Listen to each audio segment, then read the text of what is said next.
The throne room fell silent as Elena walked forward, her bare feet cold against the marble floor.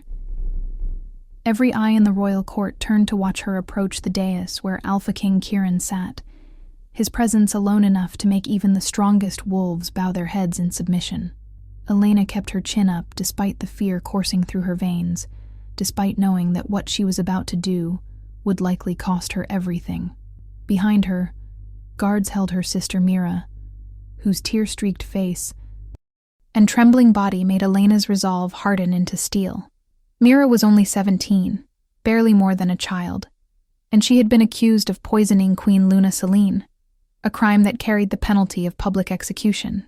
The evidence was damning: a vial of wolfsbane found in Mira's quarters, witnesses who claimed to have seen her near the Queen's chambers the night before her death, and the fact that Mira had been assigned as one of the Queen's personal attendants. But Elena knew with every fiber of her being that her sister was innocent.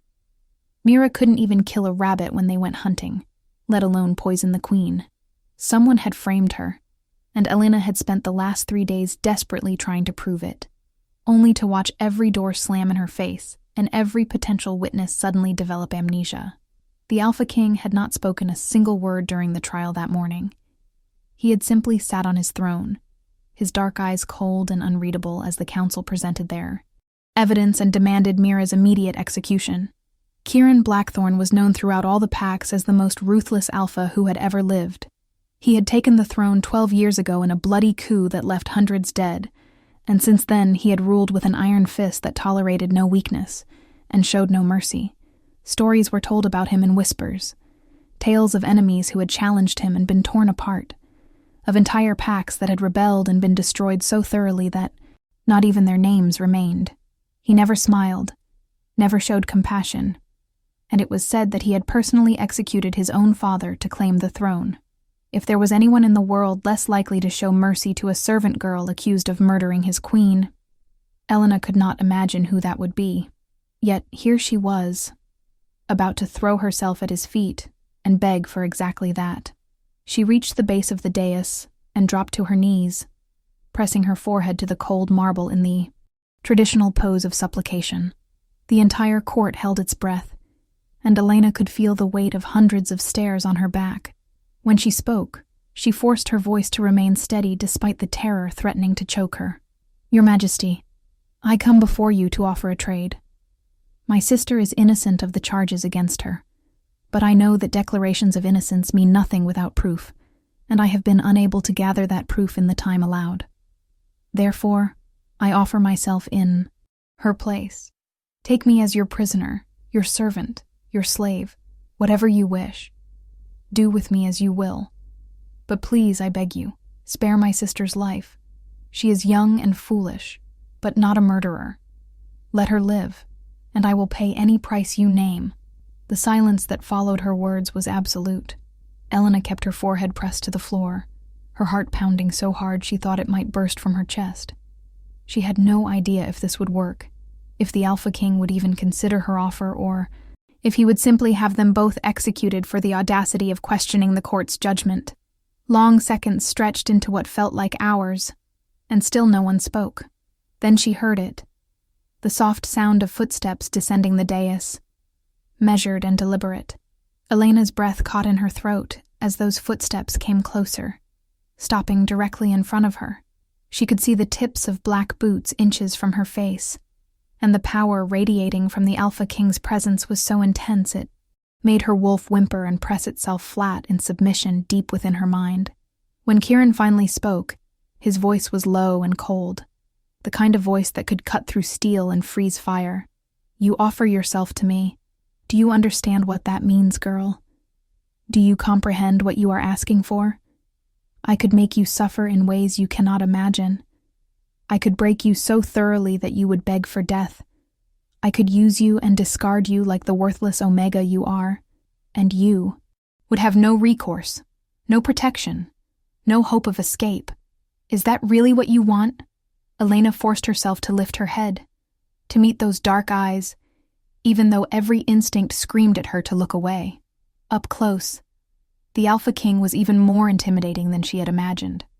He was tall and powerfully built, with sharp features that might have been handsome if they were not set in such harsh lines. His black hair fell to his shoulders, and there was something ancient and dangerous in his gaze, something that spoke of power beyond anything she had ever encountered. But Elena did not look away. She met his stare and spoke the truth. "Yes, Your Majesty, that is what I want. My sister's life in exchange for mine. Whatever the cost, whatever the consequences, I accept them willingly. Just let her go."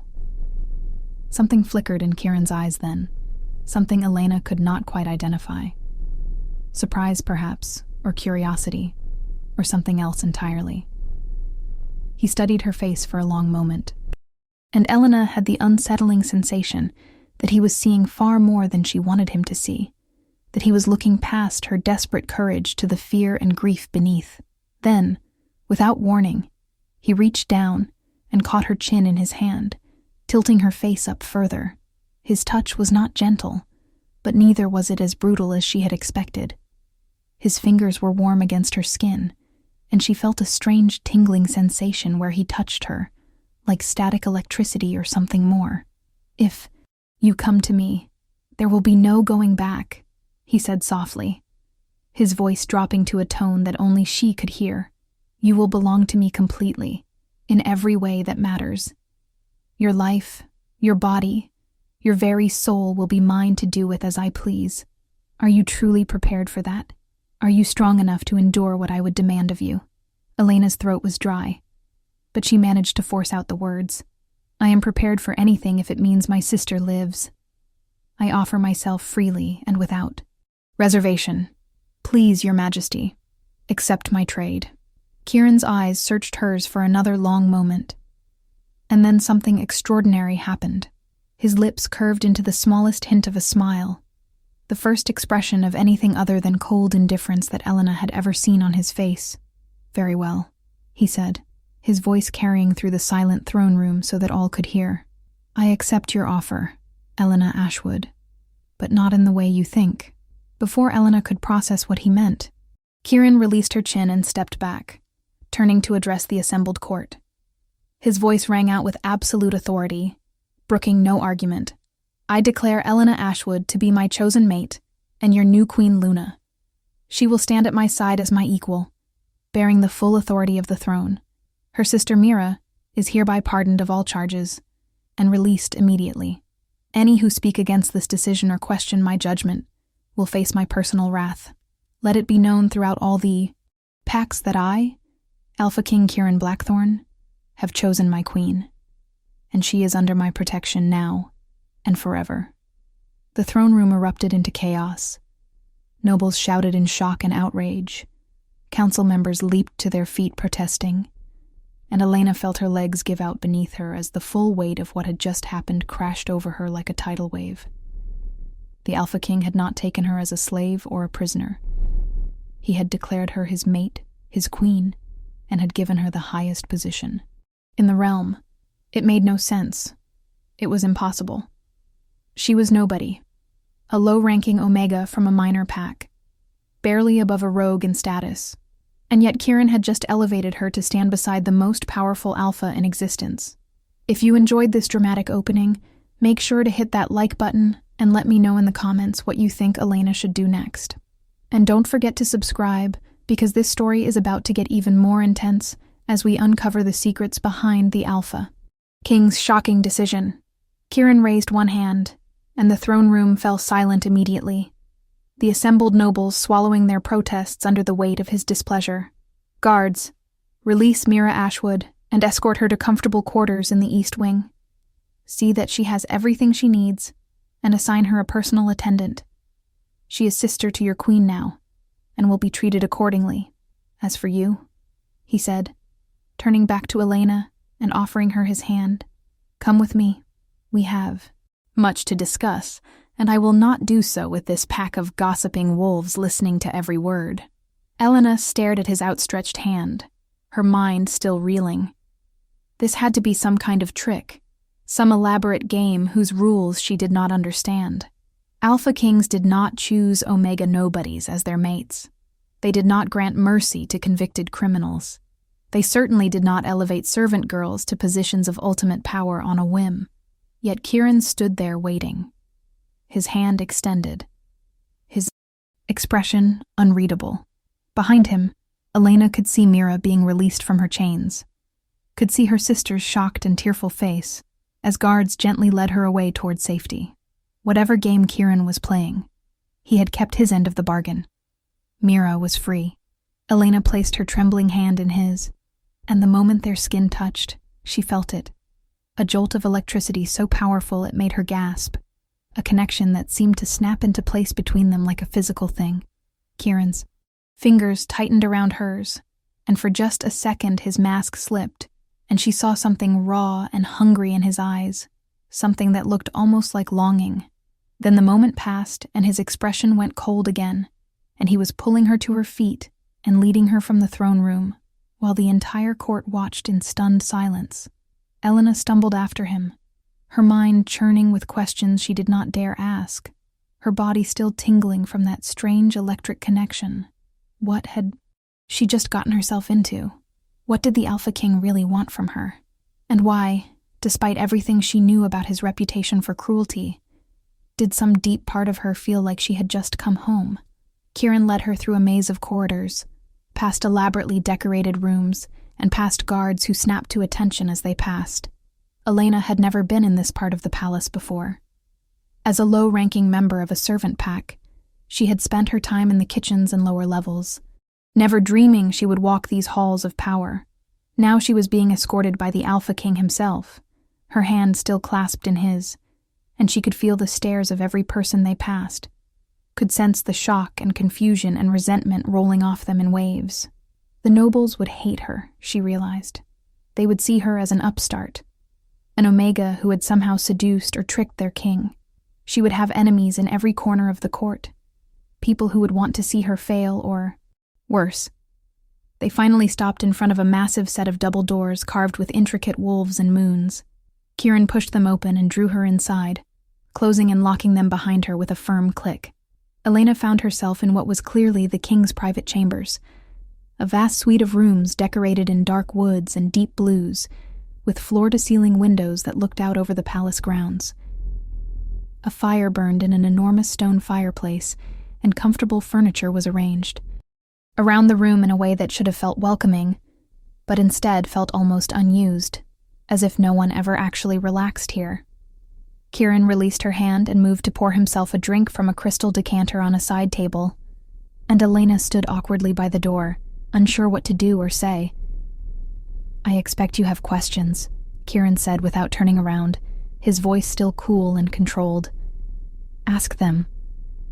Elena's mouth was dry, but she forced herself to speak. "Why did you do that? Why did you declare me your mate and make me queen? I offered to be your slave, to suffer whatever punishment you wanted. You could have taken my offer and had everything without giving me any power or status. So why elevate me instead? What do you want from me?" Kieran turned to face her then, the glass of amber liquid in his hand, and studied her with those unreadable dark eyes. "What do I want from you? That is a more complicated question than you realize, Elena Ashwood. But I will start with the simple. Truth. Your sister was framed. The evidence against her was fabricated by members of my own court who seek to destabilize my rule. Queen Luna Selene was murdered, but not by Mira. She was killed by a conspiracy that extends deep into the noble houses, a plot that has been building for years. I have been investigating it, gathering evidence, identifying the traitors, but I needed a catalyst, something that would force them to make a move and reveal themselves. When they framed your sister, I saw an opportunity. Elena felt her blood run cold. You knew she was innocent. You sat through that entire trial knowing she had been framed.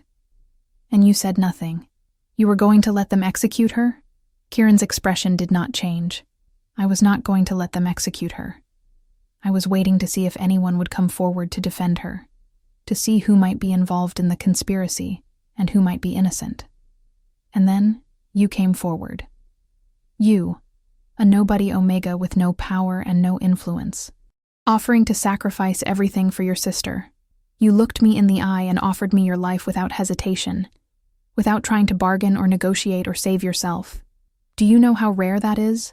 Do you know how long it has been since anyone has shown me genuine courage instead of fear or calculated ambition? Elena stared at him, trying to process his words. So this is all some kind of test? You made me queen because I was brave enough to offer myself as a slave? That makes no sense.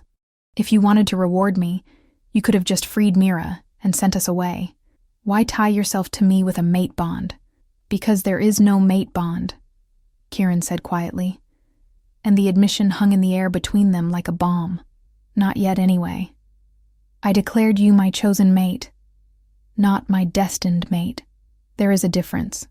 A chosen mate is a political alliance, a decision made by will rather than fate. It gives you the title and the status, but not the actual bond itself.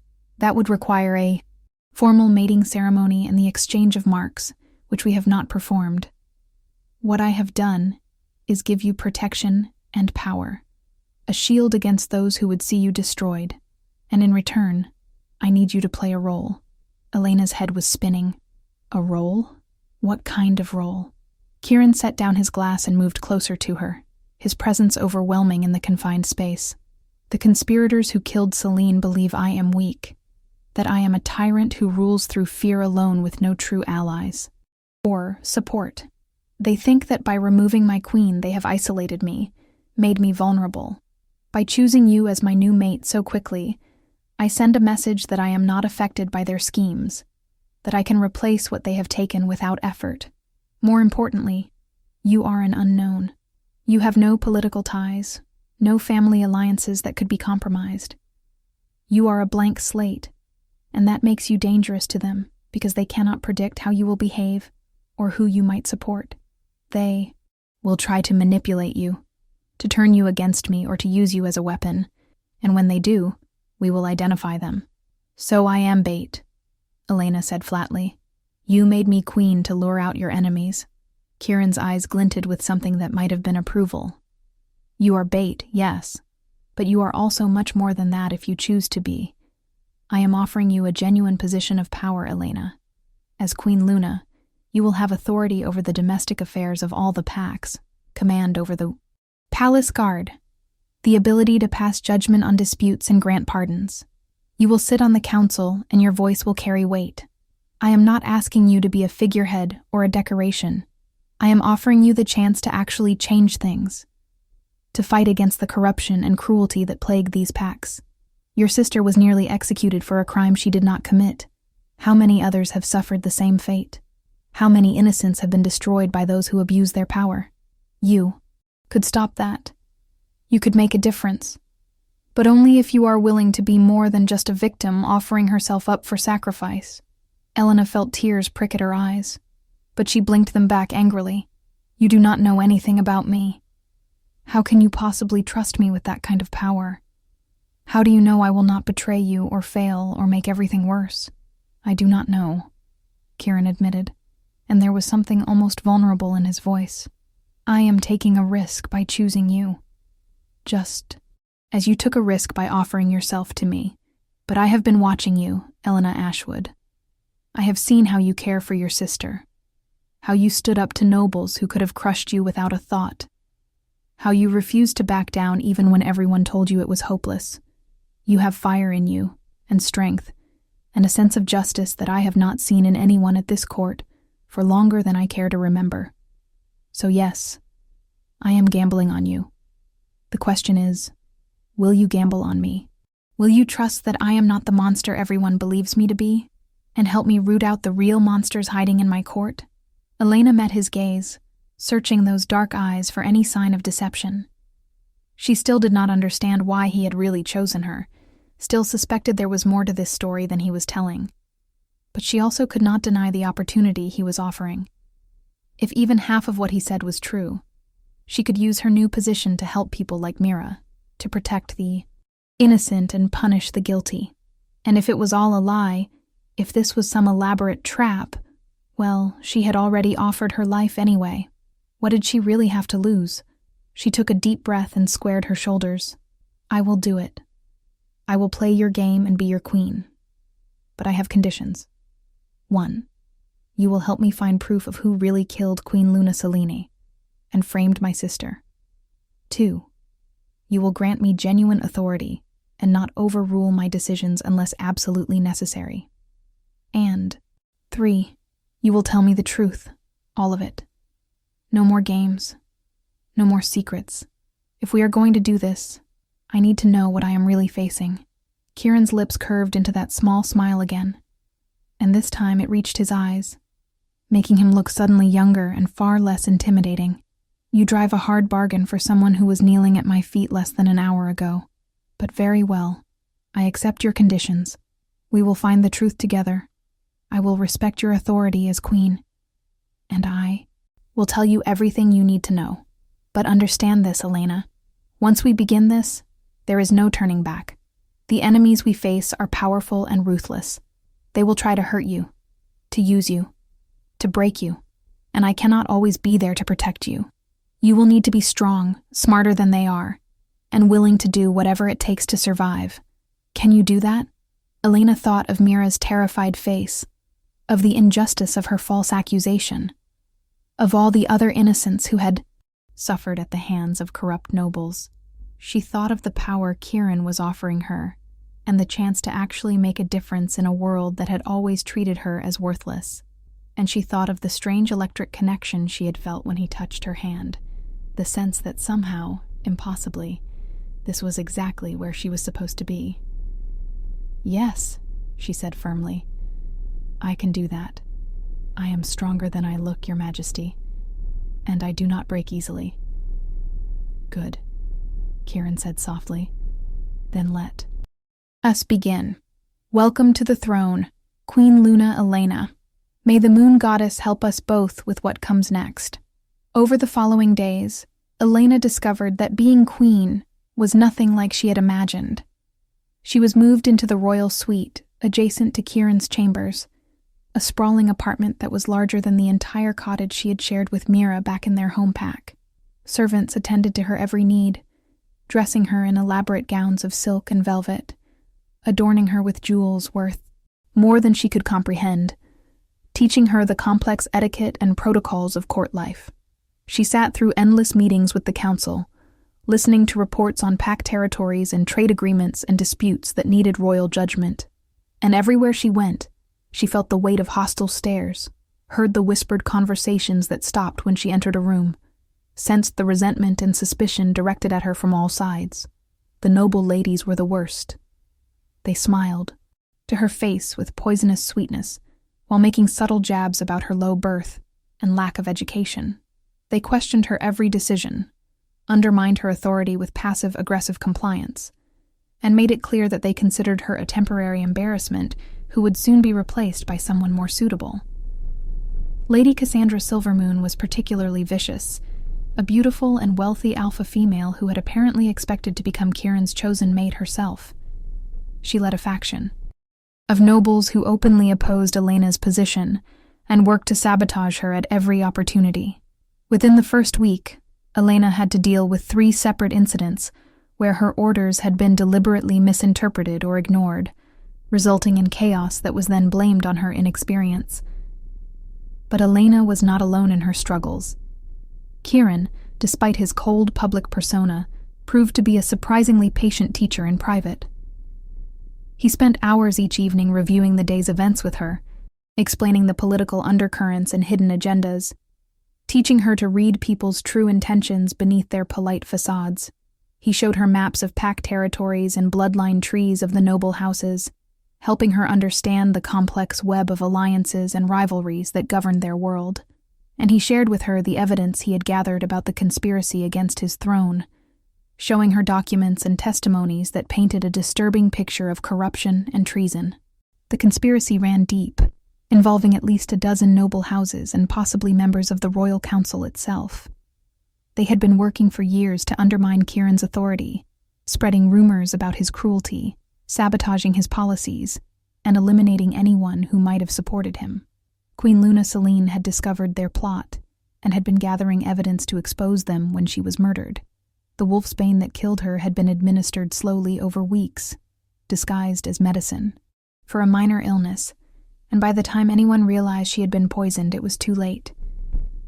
The conspirators had then framed Mira for the crime, choosing her specifically because she was young and powerless, an easy scapegoat who no one would defend. Why Mira, though? Elena asked one evening as they pored over documents in Kieran's study.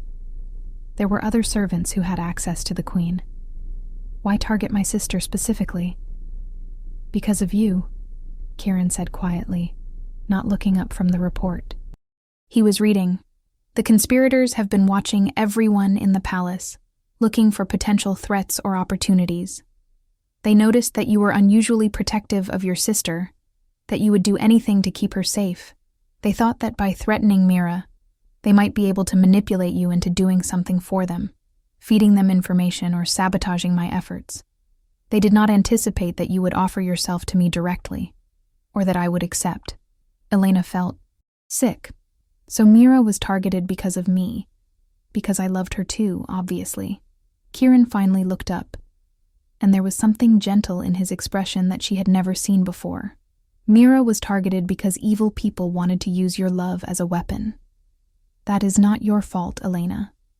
It is theirs, and we will make them pay for it. As the weeks passed, Elena began to find her footing as queen. She established her own network of informants among the servants and lower-ranking pack members, people who were overlooked by the nobles, but who saw and heard everything. She used her authority to review old cases and grant pardons to those who had been unjustly condemned, earning the loyalty of families who had thought their loved ones lost forever. She implemented new policies to protect vulnerable pack members from abuse, creating oversight committees and appeal processes that made it harder for the powerful to prey on the weak.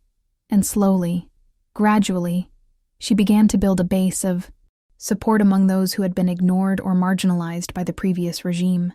But even as Elena grew into her role as queen, she could not shake the awareness of Kieran himself. They spent hours together each day, working side by side on matters of state, and she found herself noticing things about him that contradicted his fearsome reputation.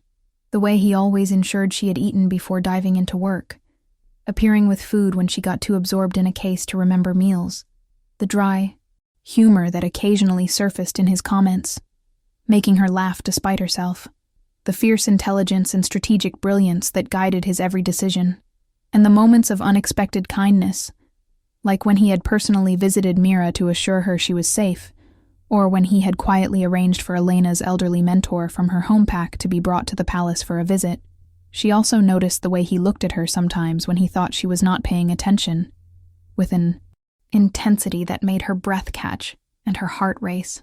There was hunger in those looks, but also something deeper, something almost like reverence. It confused her because Kieran had made it clear that their mate bond was political, not real. Yet the electric connection she had felt that first day had not faded.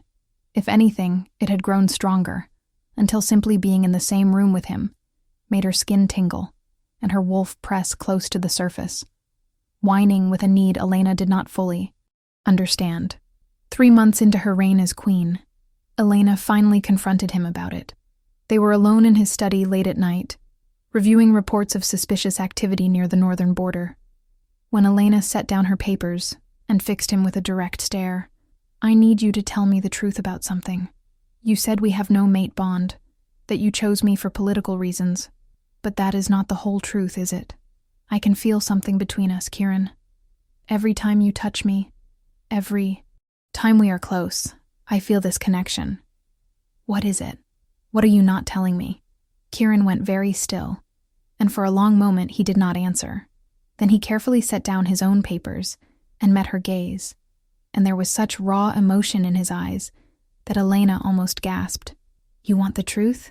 Very well. You are my true mate, Elena, my destined mate, the other half of my soul. I knew it the moment you walked into that throne room and offered yourself for your sister. I felt our bond snap into place, felt the recognition that I have been waiting centuries to experience, and it terrified me." Elena's world tilted. "Centuries? What are you talking about? You are only 30 years old. Everyone knows that. My body is 30, Kieran said softly. My soul is much, much older. I have lived many lifetimes, Elena, cursed to die and be reborn over and over, always remembering who I was, always searching for something I lost long ago, and in every lifetime I have searched for my true mate, the woman I loved and lost in my very first life, centuries before the pacts as we know them even existed. I have found echoes of her in different women across the ages, felt fragments of our bond, but never the complete connection. Until you. Elena could barely breathe. She wanted to call him insane, to reject this impossible story. But the raw honesty in his voice, the ancient pain in his eyes, rang with undeniable truth. How is that possible? How can you remember past lives? Because I was cursed, Kieran said, his voice heavy with old grief. In my first life, I was not a king but a warrior in service to a powerful witch. I fell in love with her daughter, a woman named Celine, who was my everything. We were going to be married, to build a life together, but the witch had other plans for her daughter. And when Celine refused to follow them, when she chose me over her mother's ambitions, the witch killed her. She ripped Celine's soul from her body and trapped it, and then she cursed me. She bound my soul to this world, doomed to be reborn over and over, to remember everything, and to suffer the loss of my mate for eternity. She told me that Celine would also be reborn, but we would never find each other, never have the happiness we had been denied. That is horrible, Elena whispered. But if you think I am her, your Celine reborn, then why did you not just tell me? Why the pretense of a political arrangement? Because I am not certain you are ready to hear it, Kieran said painfully.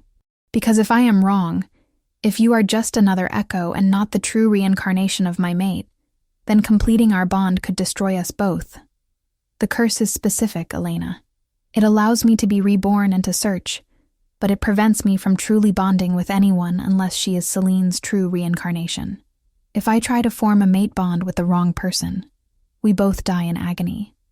And even if you are truly her, even if you are my Celine returned to me after all these centuries, you have no memory of our past life together. You do not remember loving me. Do not remember the promises we made.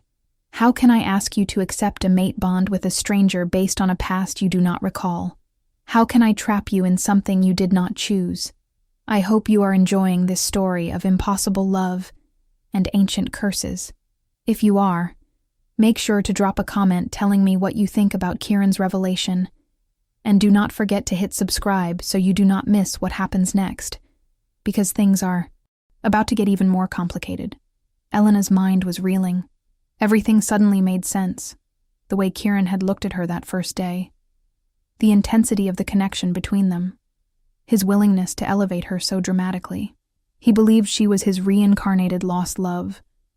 The mate he had been searching for across multiple lifetimes. And the mate bond she had been feeling was not political at all. It was destiny trying to reassert itself across the barriers of death and time.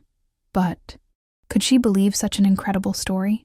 Could she accept that she was the reincarnation of a woman she had no memory of being? I do not know what to say, she said honestly.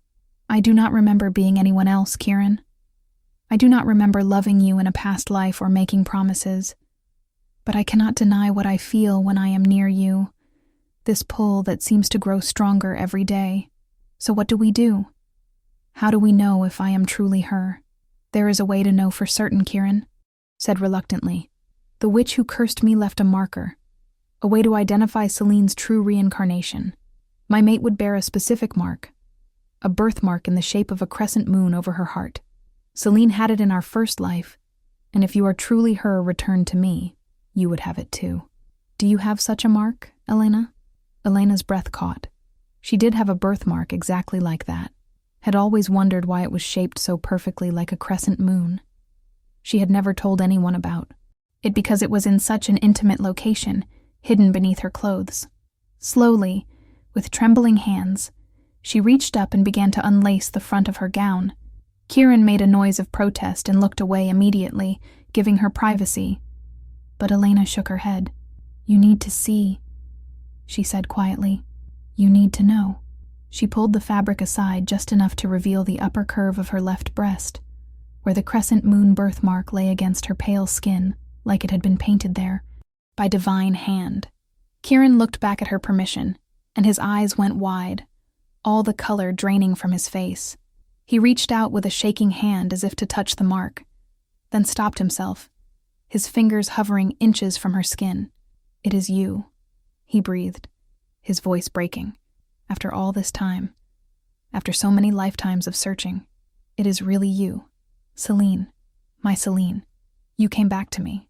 Elena felt tears spill down her cheeks at the raw emotion in his voice.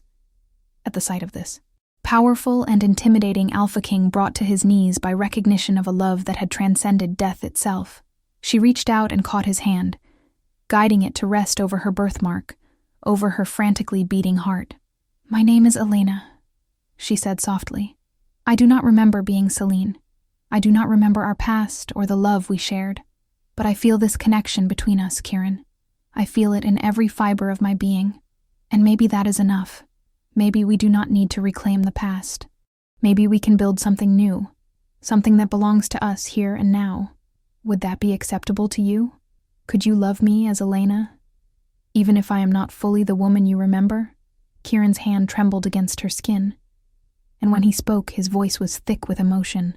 "I have loved every version of you I have encountered across the centuries, even the pale echoes who are not truly you. How could I not love you now, when you stand before me as yourself, brave and fierce and beautiful?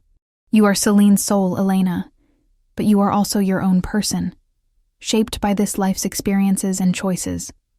I do not need you to remember our past to love you. I need only for you to be who you are. Then let us complete the bond," Elena said, surprised by her own boldness. "You said we would die if we tried, and I was not truly your mate. But we know now that I am. We have the proof. So let us stop pretending this is just politics. Let us make it real." Kieran's eyes darkened with desire and fear in equal measure. "Are you certain? Once we complete the mate bond, there is no going back. You will be tied to me for as long as we both live, and given my curse, that could be a very long time indeed. I do not age normally, Elena. My body grows old and dies, but then I am reborn as an infant with all my memories intact, forced to live through childhood and adolescence again before I can reclaim my power. If you bond with me, you will not share that immortality. You will age and die. While I continue on, I will lose you all over again, just as I lost Celine. Can you accept that? Can you choose a life knowing it will end while mine continues?" Elena considered his words carefully. It was a heavy burden he was describing, a guarantee of future loss and pain. But was it really any different from any other relationship? Everyone died eventually. Everyone left the people they loved behind. At least this way, they would have the time they were given, would make the most of every moment. And who knew? Maybe they would find a way to break his curse, to free him from the endless cycle of death and rebirth. "I would rather have one lifetime with you, truly bonded and together, than live forever without you," she said firmly. "Complete the bond with me, Kieran. Make me yours in truth, not just in title. Let us have what we were denied all those centuries ago." Kieran stared at her for a long moment, searching her face as if memorizing every detail. Then he stood slowly, drawing her up with him, and cupped her face in his hands with a gentleness that stole her breath. "You are the bravest person I have ever known," he said softly. "Braver even than you were in our first life. Very well. If you are certain, if this is truly what you want, then I will complete our bond. But not here. Not in this study surrounded by documents of treachery and politics. You deserve better for such a moment. Come with me." He led her through a hidden door in his study that Elena had never noticed before, down a narrow staircase that descended deep beneath the palace. At the bottom, they emerged into a vast underground chamber that took Elena's breath away. It was a sacred bonding sanctuary, the kind used for royal mate ceremonies, but far more elaborate than any she had ever heard described.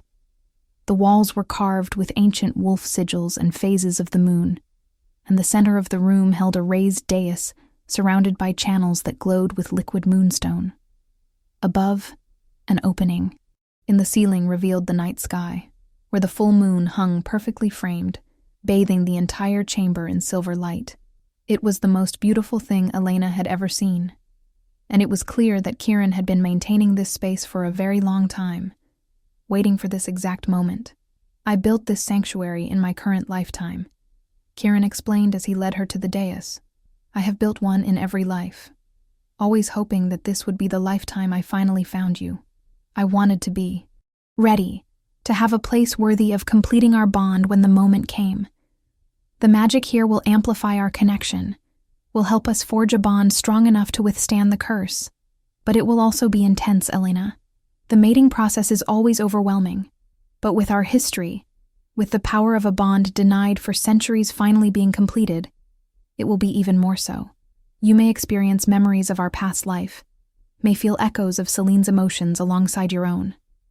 Are you prepared for that?" Elena squeezed his hand. "I trust you. Whatever happens, we will face it together. Now show me how to do this. Show me how to become truly yours." What followed was the most intense experience of Elena's life.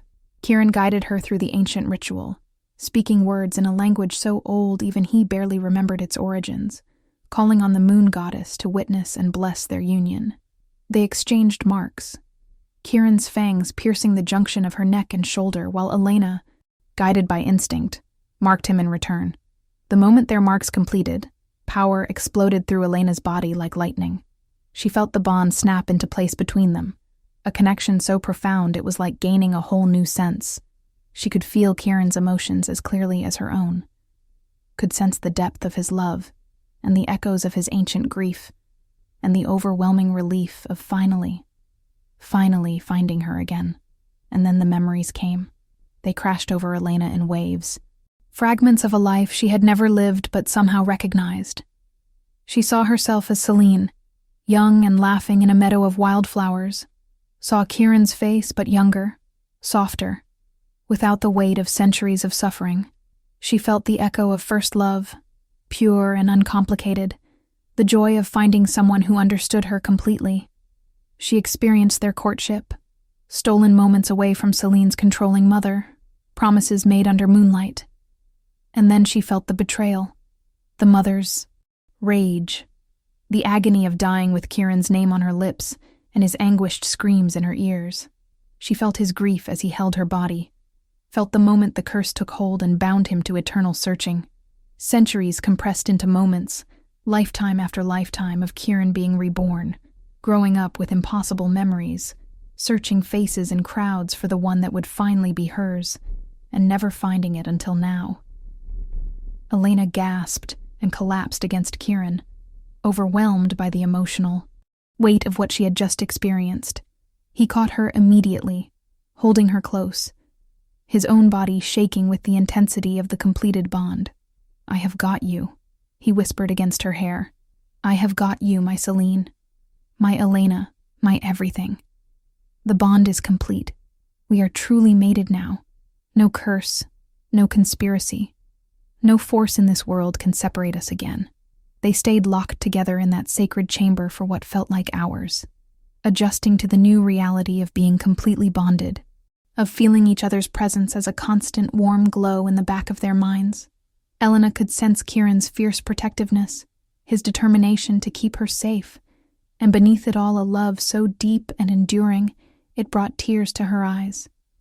And she could feel her own emotions reflected back through the bond, her growing love for this complicated man, her determination to build a life with him, her acceptance of both who she was now and who she had been before.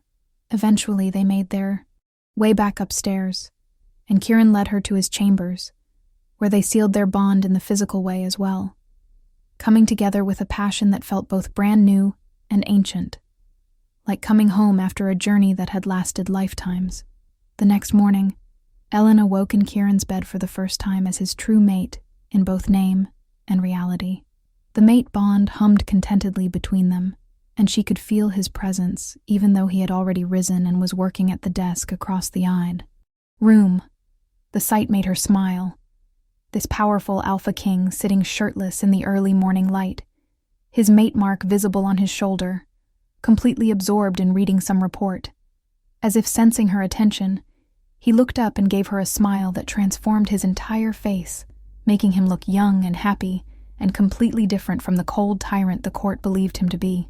"Good morning, my queen," he said warmly. "How are you feeling?" "Like I can take on the world," Elena replied.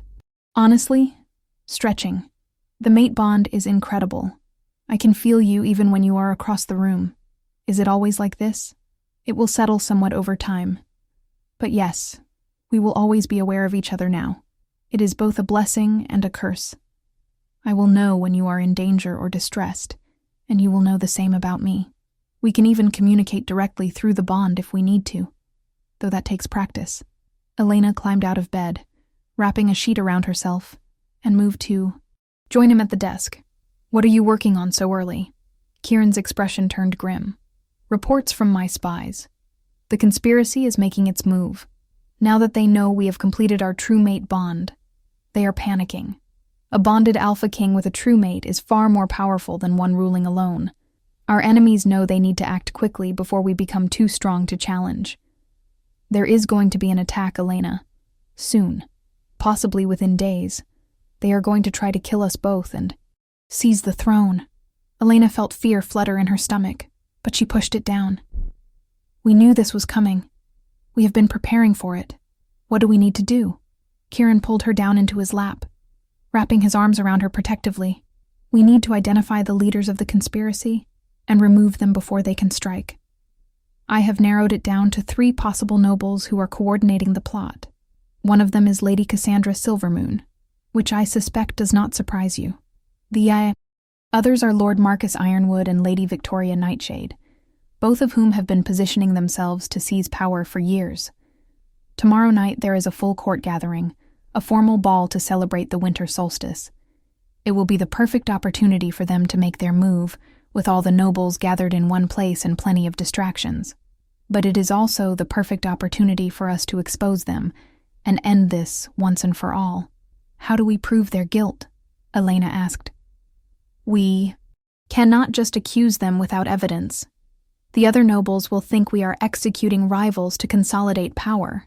That is where you come in," Kieran said with a slight smile. "You are going to help me set a trap. We will use the ball to draw out the conspirators, make them reveal themselves and their plans. And then we will have all the evidence we need to bring them to justice. But it will be dangerous, Elena. They will be targeting you specifically, trying to eliminate the king's mate to weaken me. You will be in real danger tomorrow night. Then we had better make sure I am ready," Elena said firmly. "Teach me everything I need to know. I am not going to hide while you face this alone. We are true mates now, bonded in every way. That means we fight together." The following day passed in a blur of preparation. Kieran taught Elena how to defend herself, showing her moves that would help her protect herself if attacked. He had her outfitted with a special dress for the ball. Beautiful, but reinforced with silver threading that would stop most weapons, and he assigned his most trusted guards to watch over her without being obvious about it. They went over the plan repeatedly, making sure Elena understood her role and the signals they would use to communicate through their bond. By the time evening arrived and Elena was being dressed for the ball, she felt as ready as she was ever going to be, though the butterflies in her stomach refused to settle.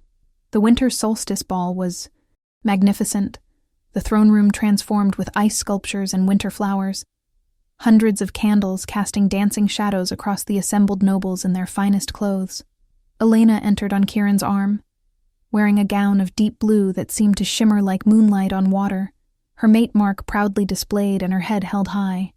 She could feel the stares, sense the mixture of resentment, curiosity, and fear directed at her from all sides. The mate bond thrummed between her and Kieran, a constant reassurance that she was not alone, that he was with her every step of the way. The evening proceeded according to plan. Elena danced with various nobles, smiled and made pleasant conversation, all while watching carefully for any signs of the conspiracy making its move. Kieran circulated separately, drawing attention to himself, and leaving Elena seemingly vulnerable. Through their bond, Elena could feel his constant awareness of her position, his readiness to move if she needed him. And then about 2 hours into the ball, Lady Cassandra Silvermoon approached Elena with a too-sweet smile and an offer of refreshment. "Would you care for some wine, Your Majesty? You must be parched from all this dancing." Elena accepted the glass with apparent gratitude. But through the bond, she sent a pulse of warning to Kieran. The wine smelled wrong, with an underlying bitterness that her enhanced wolf senses detected immediately. This was it. The first move. Elena pretended to take a sip, but used a trick Kieran had taught her to only wet her lips without actually swallowing. She then pretended to feel dizzy, swaying on her feet. Lady Cassandra was immediately at her side, all false concern. "Oh my, Your Majesty, you do not look well. Perhaps you should step outside for some air. Let me help you to the gardens." Elena allowed herself to be led toward the garden doors, sending her location through the bond to Kieran. As expected, once they were outside in the relative privacy of the moonlit gardens, Lady Cassandra's sweet facade dropped completely. She shoved Elena hard, sending her stumbling against a stone bench. "You stupid little Omega," she hissed. "Did you really think you could waltz in here and steal what should have been mine? Kieran was supposed to choose me as his mate. I have been positioning myself for years, building alliances, proving my worth, and then you appear out of nowhere with your pathetic sob story and your low birth, and he makes you queen? It is an insult that I will not tolerate. So you killed Queen Selene and framed my sister," Elena said, pushing herself back to her feet. The wine had not affected her since she had not actually drunk it, and she faced Cassandra with steady determination. "You thought removing his previous mate would create an opening for you. And when that did not work, you tried to poison me." Cassandra laughed coldly. "Selene was weak, just like you. She discovered our plans to remove Kieran and replace him with a proper ruler, and she had to be eliminated. Your sister was simply convenient, a nobody whose execution would mean nothing.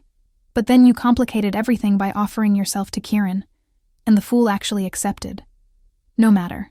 The poison in that wine would have killed you within minutes, and by the time anyone discovered your body, I would have been far away with a perfect alibi. Kieran will be devastated by losing his new mate so quickly. It will break him, make him vulnerable, and then we will strike. There is just one problem with your plan," Elena said calmly. "I did not actually drink the wine, and you just confessed everything while Kieran's spies recorded every word. You are finished, Lady Cassandra."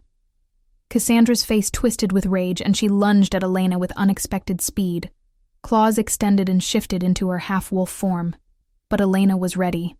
She dodged the attack and struck back with the moves Kieran had taught her, landing a solid blow to Cassandra's ribs that sent the other woman sprawling.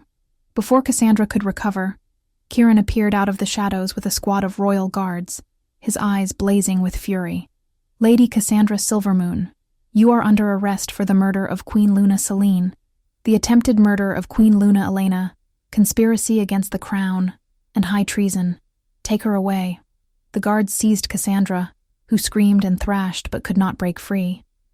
Through their bond, Elena felt Kieran's fierce pride in her and his relief that she was safe.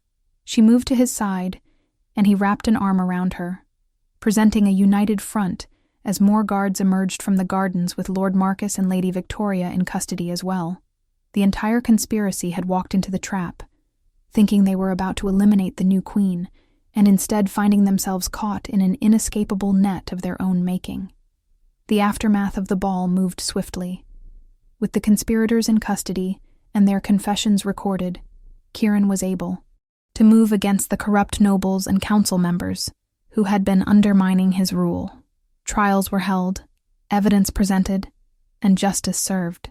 Lady Cassandra, Lord Marcus, and Lady Victoria were all found guilty and sentenced to life imprisonment in the deepest dungeons, their titles and lands stripped away. Other conspirators received various punishments depending on their level of involvement, from exile to fines to mandatory service to the crown. And critically, Elena used her authority as queen to reform the legal system, implementing new protections for the accused, creating independent oversight for sensitive cases, and ensuring that what happened to Mira could never happen to anyone else again. In the months that followed, the kingdom underwent a dramatic transformation. With the conspiracy exposed and destroyed, Kieran was finally able to show his true nature, the compassionate and just ruler he had always been, beneath the mask of cruelty he had worn for protection. He and Elena worked together to reform the harsh laws and oppressive policies that had made life miserable for lower-ranking pack members. They created councils where even Omegas could have their voices heard, established schools to educate all wolves regardless of status, and cracked down hard on nobles who abused their power. Slowly but surely, the kingdom began to heal from years of corruption and fear, and the people began to love their king and queen, not out of terror, but out of genuine respect. Elena thrived in her role as Queen Luna. She became known throughout the realm as a fierce advocate for justice and compassion, someone who would listen to the smallest Omega's complaint with the same attention she gave to the mightiest Alpha's concerns. She never forgot where she came from, never let her new power change who she was at her core.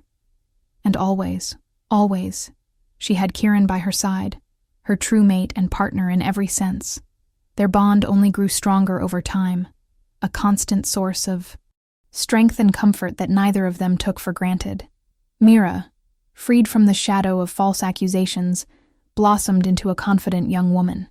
Elena ensured her sister received the best education the kingdom could provide, and Mira eventually found her own mate in a kind beta warrior who adored her.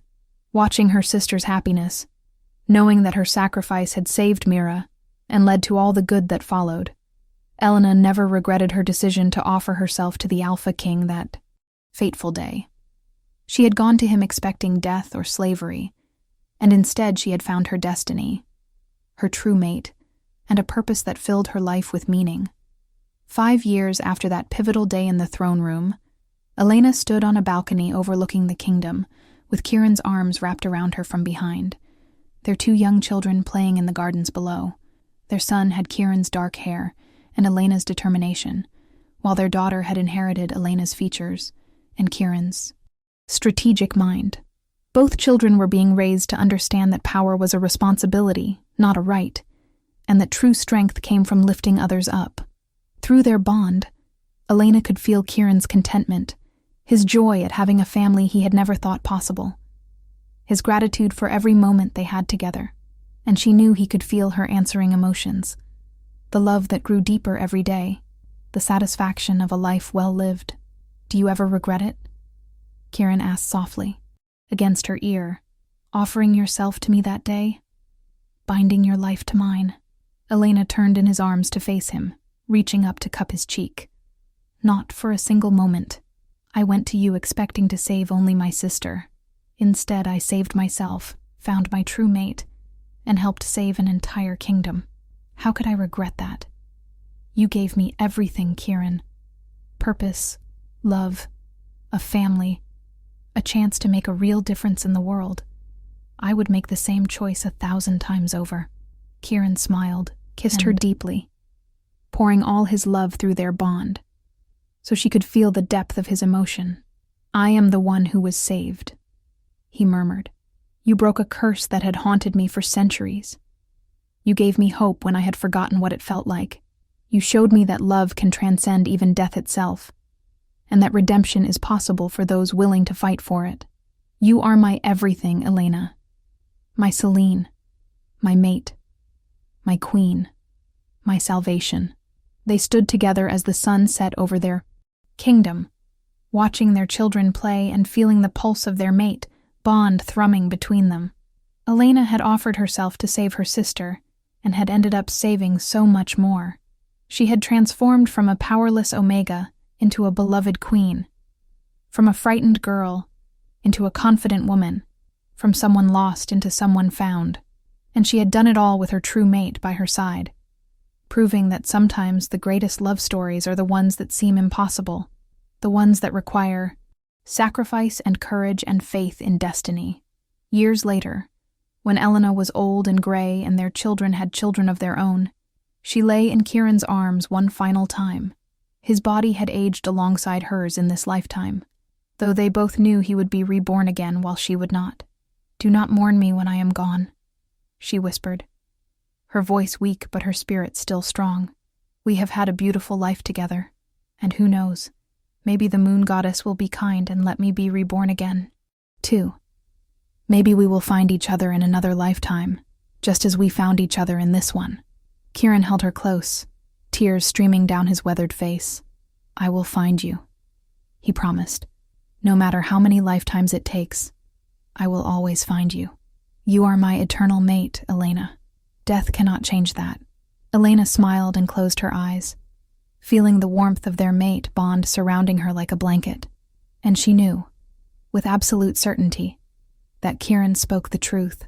Their love had already transcended death once. It would do so again. Because some bonds are strong enough to break any curse, defy any obstacle, and last forever. And theirs was one of those bonds, forged in sacrifice and sealed in destiny, eternal and unbreakable. Thank you so much for experiencing this incredible journey with me. If this story touched your heart, please show your support by liking this video and leaving a comment about your favorite moment. Do not forget to subscribe and hit that notification bell so you never miss another epic supernatural romance story. What did you think of Elena and Kieran's eternal love? Let me know below, and I will see you in the next story.